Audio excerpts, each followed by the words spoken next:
सबसे पहले तो बिहार प्रदेश कांग्रेस कमेटी की तरफ से सभी पत्रकार साथियों का, कैमरा के पीछे खड़े हमारे सभी दोस्तों का बहुत बहुत स्वागत, अभिनंदन। आज से बिहार प्रदेश कांग्रेस कमेटी ने एक श्रृंखला की शुरुआत की है जिसका नाम है 20 साल 20 सवाल। हर दिन पार्टी की तरफ से कोई भी अधिकृत व्यक्ति बिहार के जो 14 करोड़ लोग हैं उनसे जुड़े हुए जो मुद्दे हैं, चाहे वो नौकरी का सवाल हो, पलायन का सवाल हो, भ्रष्टाचार का सवाल हो, अपराध का सवाल हो, रोजी रोजगार, कपड़ा मकान, शिक्षा, स्वास्थ्य, सड़क, बिजली, पानी, बिहार के लोगों के जो मुद्दे हैं उस पर मौजूदा तथाकथित बीमार, बेकार, डबल इंजन की सरकार ने 20 साल में क्या किए हैं, उससे सवाल जो है पूछे जाएंगे जनता की तरफ से, आपके माध्यम से जनता के लिए।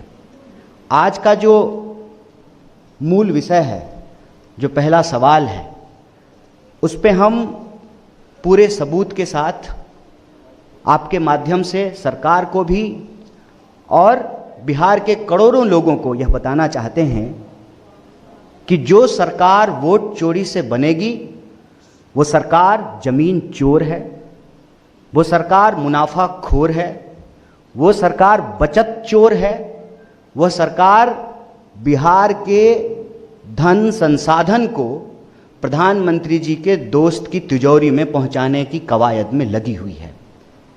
अदानी जी के वारे न्यारे हैं, तमाम देश के पोर्ट, एयरपोर्ट, खान खदान उनकी झोली में पहुंचाने के बाद जो फकीर कहते थे कि झोला उठा करके चले जाएंगे, अब जो है बिहार की बारी है। प्रधानमंत्री जी के दोस्त के वारे न्यारे हैं, अदानी जी ने बिहार में भी पांव पसारे हैं और ये हम सबूत के साथ बोल रहे हैं। बिना सबूत का कोई बात हम लोग नहीं करते हैं। प्रश्न ये है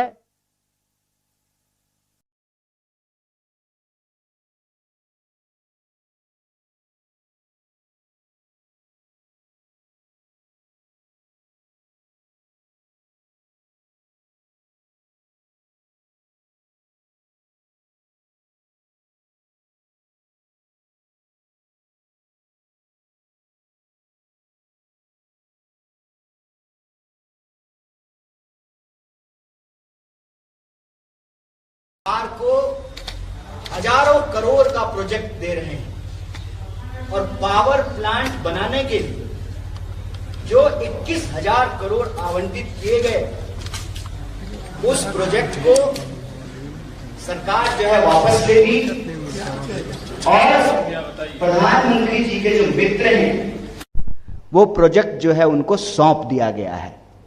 मतलब वह जो हजारों करोड़ बिहार को पैकेज देने की बात की जा रही थी, वह सिर्फ और सिर्फ प्रचार था, बिहार के लोगों को कुछ नहीं मिला है। दूसरा जो विषय है कि यह जो प्रोजेक्ट है जिसकी हम चर्चा कर रहे हैं पावर प्लांट की, असल में इसकी शुरुआत यूपीए सरकार के दौरान हुई थी। भूमि अधिग्रहण शुरू हुआ था और उस वक्त ये राज्य सरकार और केंद्र सरकार को मिलकर के यह प्रोजेक्ट बनाना था। मौजूदा केंद्र सरकार ने इस प्रोजेक्ट को अपने दोस्त, इस प्रोजेक्ट के संबंध में जो राज्य सरकार की भूमिका थी वो तो राज्य सरकार ने निभाई, लेकिन जो बजट आवंटित किया गया था, जिसका बहुत प्रचार किया गया था, उस बजट से केंद्र की सरकार ने हाथ खींच लिया।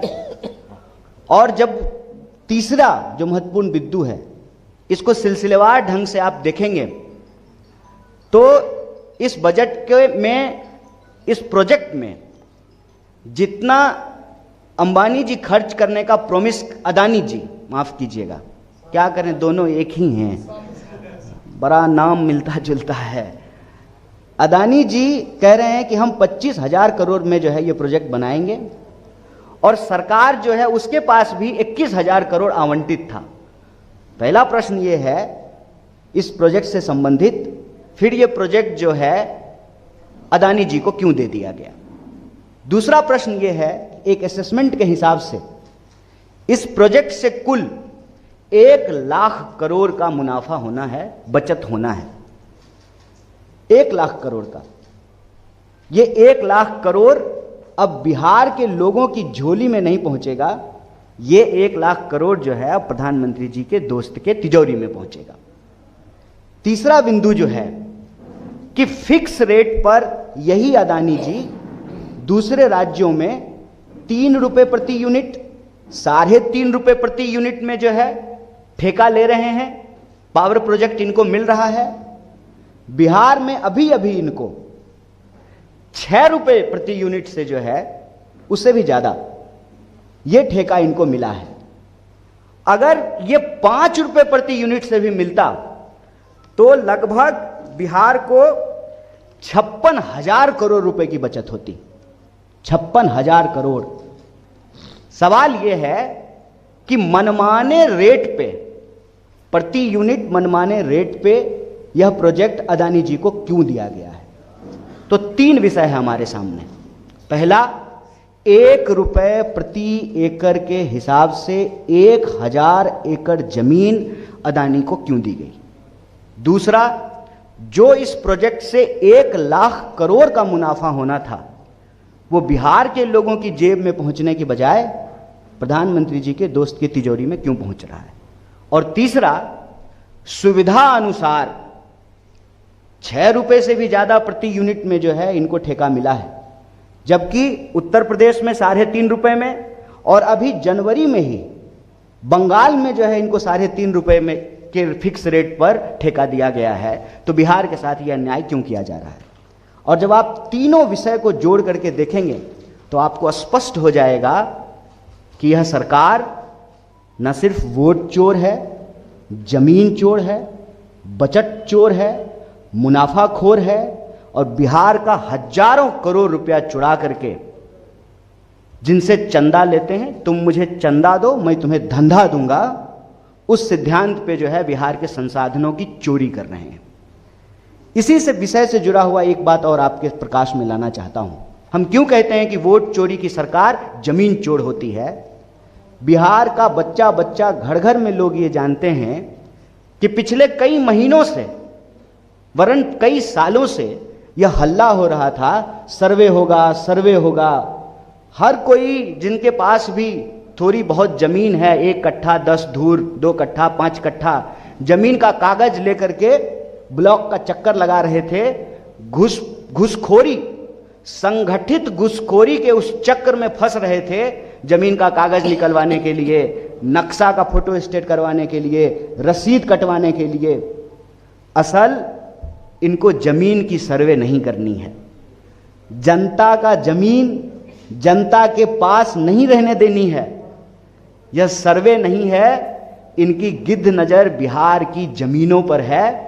सर्वे के माध्यम से यह पता किया जाए कि कहां कहां गैर मजरूआ जमीन है और लठैत की तरह, अपने दोस्तों की लठैत की तरह सरकार जो है, जिनके पास भी कागज में थोड़ी बहुत गड़बड़ी हो, मोटेशन नहीं हुआ हो, बाबा 3 भाई थे, दादा 3 भाई थे, तो तीसरा का हिस्सा कहाँ है? बहन की शादी हो गई, कोई विधवा है, समय पर रसीद नहीं कटा है, उन जमीनों को कब्जा करके शासन प्रशासन जो हमारे टैक्स के पैसे से चलती है उसका डंडा इस्तेमाल करके उन जमीनों को अपने दोस्तों को सौंपने की ये पूरी मुहिम चलाई जा रही है। हम मांग रहे हैं नौकरी, और हमारे ही माँ बाप के पैसे के टैक्स के पैसे से सरकार जो चलती है, जो पुलिस प्रशासन को डंडा मिलता है, जो वेतन मिलता है, जो भत्ता मिलता है, वही नौकरी मांग रहे विद्यार्थियों के कंधे पे, उनकी पीठ पे जो है चलाई जाती है। यह पूरा का पूरा जो भ्रष्टाचार है, इस भ्रष्टाचार को हम लोग उजागर कर रहे हैं। हमारे समय में भी, कांग्रेस के समय में भी ठेके दिए जाते थे, पावर प्रोजेक्ट बनाया जाता था, MOU साइन होता था, लेकिन यह निष्पक्ष प्रतियोगिता नहीं है। बाकी सारे जो प्रतिभागी हैं, जो टेंडर और लोग भी भर सकते थे, उनका हाथ पांव बांध करके इस तरह की व्यवस्था की जा रही है कि यह टेंडर एक ही व्यक्ति को मिले। अदानी नाम केवलम। हम दो हमारे दोस्त, एक जो है अमित शाह के पिताजी नहीं, माफ कीजिए, जय शाह के पिताजी, और दूसरे जो है जय शाह के चाचा जी, तो 2 ये हुए, हम 2 और इनके 2, पूरे देश की संपत्ति जो है इनको ये हैंड ओवर कर देना चाहते हैं। तो यह भ्रष्टाचार आपके माध्यम से, यह जो निष्पक्ष प्रतियोगिता नहीं है, जिसका सीधा नुकसान बिहार के लोगों को हो रहा है। 1000 एकड़ जमीन 1 रुपए में। भूमि अधिग्रहण का कानून कहता है कि जो जमीन अधिग्रहित की गई जिस प्रोजेक्ट के लिए, उस प्रोजेक्ट पे अगर वही प्रोजेक्ट नहीं बनेगा तो वो जमीन अपने आप किसानों के पास चली जाएगी। किसानों को वो जमीन नहीं मिली, पुराने रेट पे जमीन अधिग्रहित किया गया। देखिए कितना मजेदार है, किसान को पुराने रेट पे मुआवजा देकर के जमीन अधिग्रहित किए और दोस्त को नए रेट पे, मनमाने रेट पे जो है उनको जमीन हैंडओवर कर दी गई। किसान को जमीन मिलेगा पुराने रेट पे और अदानी जी को प्रति यूनिट फिक्स रेट मिलेगा नए दर पे। जनवरी में जो एमओयू हो रहा है दूसरे राज्यों में तो 3.5 रुपए प्रति यूनिट और बिहार में 6.5 रुपए प्रति यूनिट। 1 रुपया भी अगर कम पे 5 रुपया पे भी होता तो 56,000 करोड़ का बचत होता बिहार का।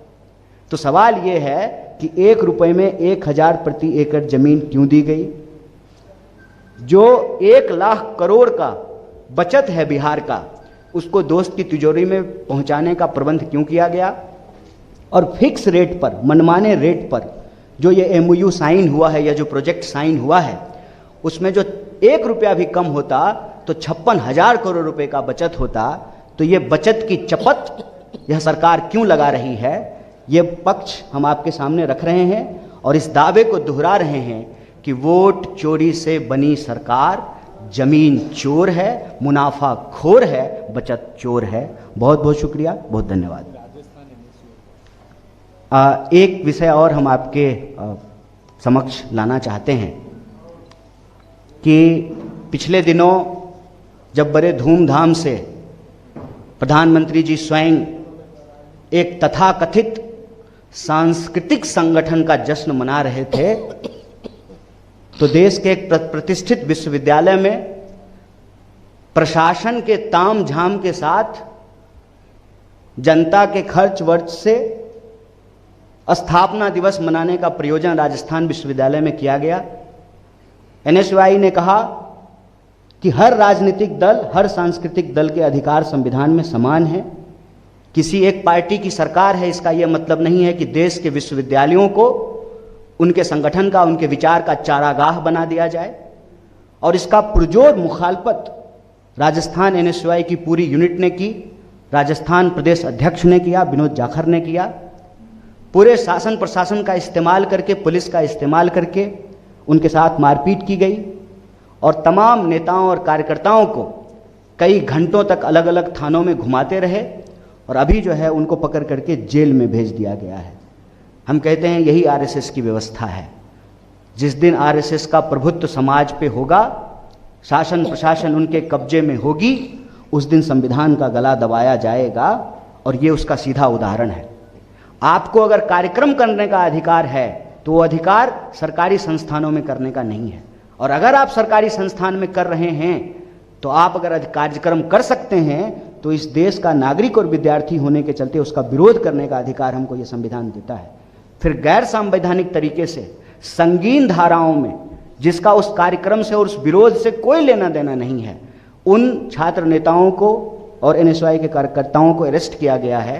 हम इस मंच से न सिर्फ उसकी मजम्मत करते हैं, उसका विरोध करते हैं, बल्कि एनएसयूआई के इस साहसपूर्ण कर्तव्य के लिए, कार्य के लिए उनकी बहुत प्रशंसा करते हैं। और पूरी ताकत से बिहार प्रदेश कांग्रेस कमेटी, पूरा देश, हर विद्यार्थी जो लोकतंत्र और संविधान पसंद है उनके साथ खड़ा है, मजबूती से खड़ा है। बहुत बहुत धन्यवाद। एक तथ्य जोड़ना जरूरी है।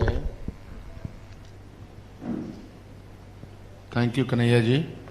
आप याद कीजिए कि बिहार में 17 महीने की हमारी सरकार थी, साझा सरकार थी।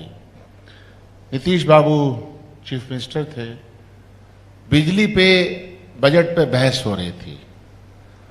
माननीय मुख्यमंत्री जी ने खुद कहा, बिजली मिनिस्टर विजेंद्र यादव जी मौजूद थे और प्रतिकार किया भारतीय जनता पार्टी का और केंद्र सरकार का कि गुजरात में हमसे सस्ती बिजली, जो कि कहा जाता है कि पिछड़ा राज्य नहीं है, और बिहार में महंगी बिजली दी जा रही है, ये वक्तव्य निकाल लीजिएगा उस वक्त के बिजली मिनिस्टर का, जो आज भी बिजली मिनिस्टर हैं, उस वक्त के मुख्यमंत्री का, जो आज भी बिजली मिनिस्टर हैं। तो ये जो विरोधाभास है, सरकार बदल जाने से आप सत्य को कैसे छिपाइएगा?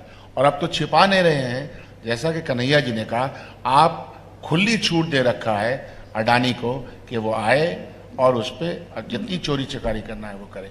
ये एक तथ्य था जो मैंने सोचा कि आपको बता दूं। धन्यवाद। कोई क्वेश्चन?